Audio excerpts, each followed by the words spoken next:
साथियों नमस्कार, स्वागत है आपका एक और इस नई वीडियो में और आप देख रहे हैं बिग इंडिया टीवी।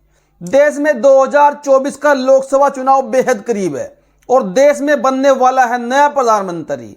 लेकिन साथियों इस बार जो आंदोलन ईवीएम को लेकर देश की सड़कों पर जारी है, सुप्रीम कोर्ट के बड़े बड़े वकील पिछले 2 महीने से आंदोलन कर रहे हैं और उनके समर्थन में पूरे देश के लोग पोस्ट लिख रहे हैं, उनका समर्थन कर रहे हैं।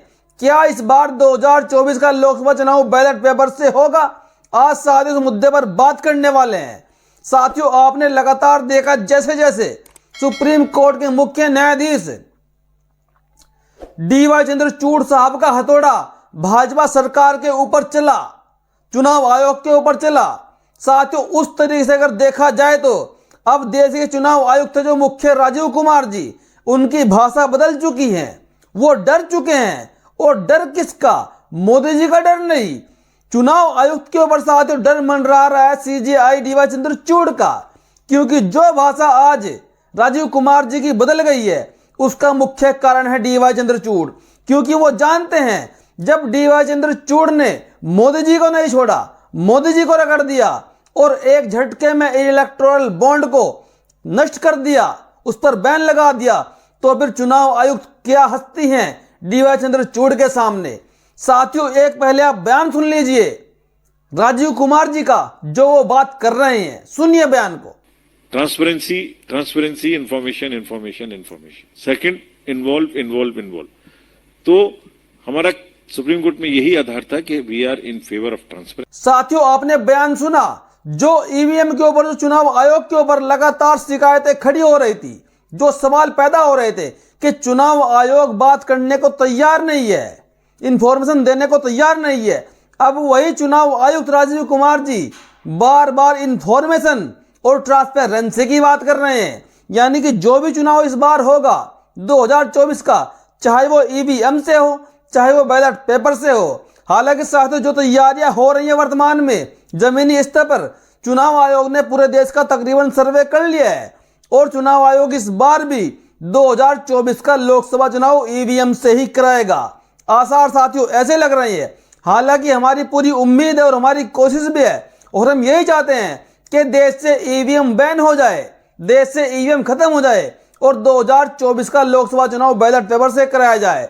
लेकिन साथियों अब जो बात कर रहे हैं चुनाव आयुक्त, वो इंफॉर्मेशन और ट्रांसपेरेंसी की बात कर रहे हैं कि जो भी चुनाव होगा ट्रांसपेरेंट होगा।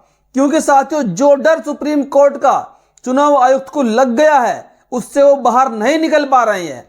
हालांकि साथियों जो मेहनत देश के वकीलों ने लगातार की ईवीएम के विरोध में और उनके धरने प्रदर्शन अब भी जारी है। कई बार उनको डिटेन भी किया गया, गिरफ्तार किया गया दिल्ली के अंदर से, और उन लोगों ने बहुत अच्छा समय दिया और समय वो अब भी दे रही हैं, देश के लोगों को जगा रही है।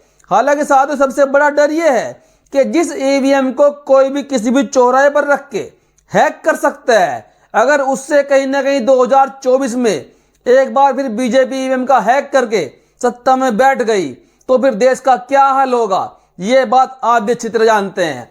इसीलिए देश की जनता साथियों बैलेट पेपर की डिमांड कर रही थी। हमें किसी से कोई मतलब नहीं है, अगर चुनाव निष्पक्ष हो, चुनाव में ट्रांसपेरेंसी हो, चाहे भाजपा हर बार जीते, चाहे कांग्रेस जीते, चाहे आम आदमी पार्टी जीते, चाहे कोई भी चुनाव जीते, हमें उससे कोई फर्क नहीं पड़ता, हमें उससे कोई मतलब नहीं है। लेकिन जो जीत हो वो असली जीत हो, वो झूठ मूठ की जीत नहीं हो, धोखाधड़ी की जीत नहीं हो। और देश की जनता यही चाहती है कि इस बार 2024 के लोकसभा चुनाव में जो चुनाव हो वो ट्रांसपेरेंट हो और जो इंफॉर्मेशन चुनाव आयोग के पास है, जिसको देश की जनता चुनाव आयोग से मांग रही है, उसको वो बहुत जल्द प्रोवाइड कराए और देश का जो चुनाव होगा 2024 का वो निष्पक्ष जांच हो।